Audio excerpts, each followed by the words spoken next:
Hi there, this is Greg Hessel from Regeneration Resources, and this is the third in a four-part series about perception, how perception and differing perceptions contributes to conflict, and what we can do about it.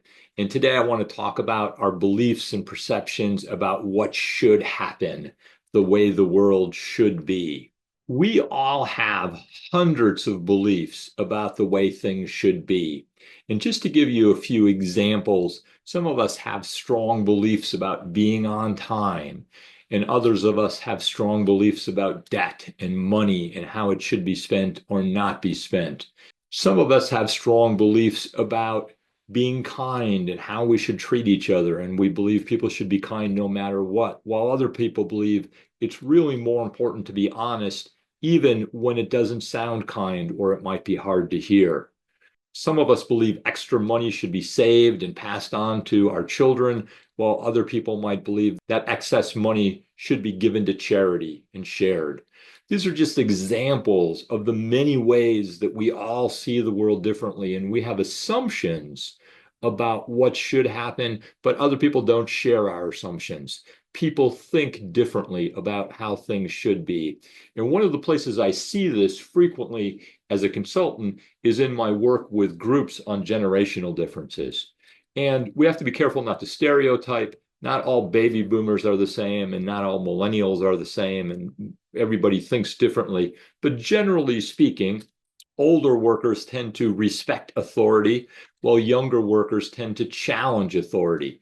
And respecting authority and challenging authority are values that different groups have, and they're examples of values that actually clash, that push up against each other. Older workers tend to value experience, while younger workers tend to value competence. They don't necessarily care how long you've been there. They want to know what you know and can you do your job. Older workers tend to value stability, while younger workers tend to value change. Older workers tend to not express emotions, while younger workers tend to be more comfortable expressing emotions. Older workers tend to live to work. We tend to be very identified with our work and our jobs, while younger workers are less identified. They work to live and they want to have fun doing it. And these value clashes aren't necessarily a problem because values are neutral, and really healthy workplaces have a mix of values. But here's where we get into trouble. First of all, we get into trouble when we want to impose our values on other people, when we want everybody to work as hard as we do, or we want everybody to express or not express emotions. Secondly, we get into trouble when we character assassinate those who are different. People of my generation, the baby boomers, frequently think of and call the younger workers lazy. That's a character assassination. And in my experience, in no way are younger workers lazy. Younger workers value time with their family. They value experiences, but they tend to not place the value on work that older workers do. They're not as identified with it, and that should be okay. Another place where I see value differences come up is in my work as a certified DISC consultant. The DISC has four styles. It's a personality assessment. Personally, I have an S style, and people with an S style tend to value support and harmony, and sometimes that pushes up against people who value results. One of the things I learned about people with an S style is that sometimes we assume that we should never be the cause of anybody else's discomfort. This is a reflection of our value of harmony. And while it's a good thing that we don't want to make people uncomfortable, taken to an extreme, it's not going to be useful.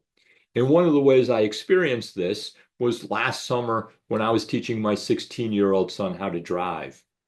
My son, as he was just learning how to drive, was typically driving 5 to 10 miles under the speed limit because that made him comfortable. And frequently people would tailgate him. And because people were tailgating him, and because I have the assumption that I should never make other people uncomfortable, I started getting anxious. and uncomfortable. And I gave my son very mixed messages about how fast he should drive.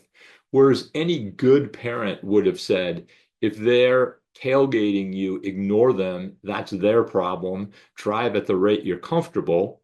My anxiety created me to give him mixed messages. This is an example of taking an assumption about the way the world should be to an extreme in a way that it made me less effective as a teacher and as a parent. So what's the takeaway? So we're all different. We have different values. Sometimes our values clash with each other. And the first step is just to reflect on your values and beliefs. And sometimes strong emotions are an indication that something is important to you. When you have a strong emotion, you might just reflect on, what is my belief about how the world should be that's causing this emotion? And then you might even reflect on whether that belief is actually true or not. Secondly, reflect on how too much adherence to your value could limit your effectiveness. Third, just accept value differences and be careful not to character assassinate those who believe something different. And finally, in a workplace setting, it can be useful just to create clear expectations about how we work, given that we see the world differently, we perceive it differently. Different things are important to all of us. How do we operate here? Level setting around that can be really useful. I hope thinking about perception in terms of values and assumptions about the world, many of which are unconscious and need to be raised to our level of consciousness, is helpful to you. I'll have another video for you real soon. Thanks so much.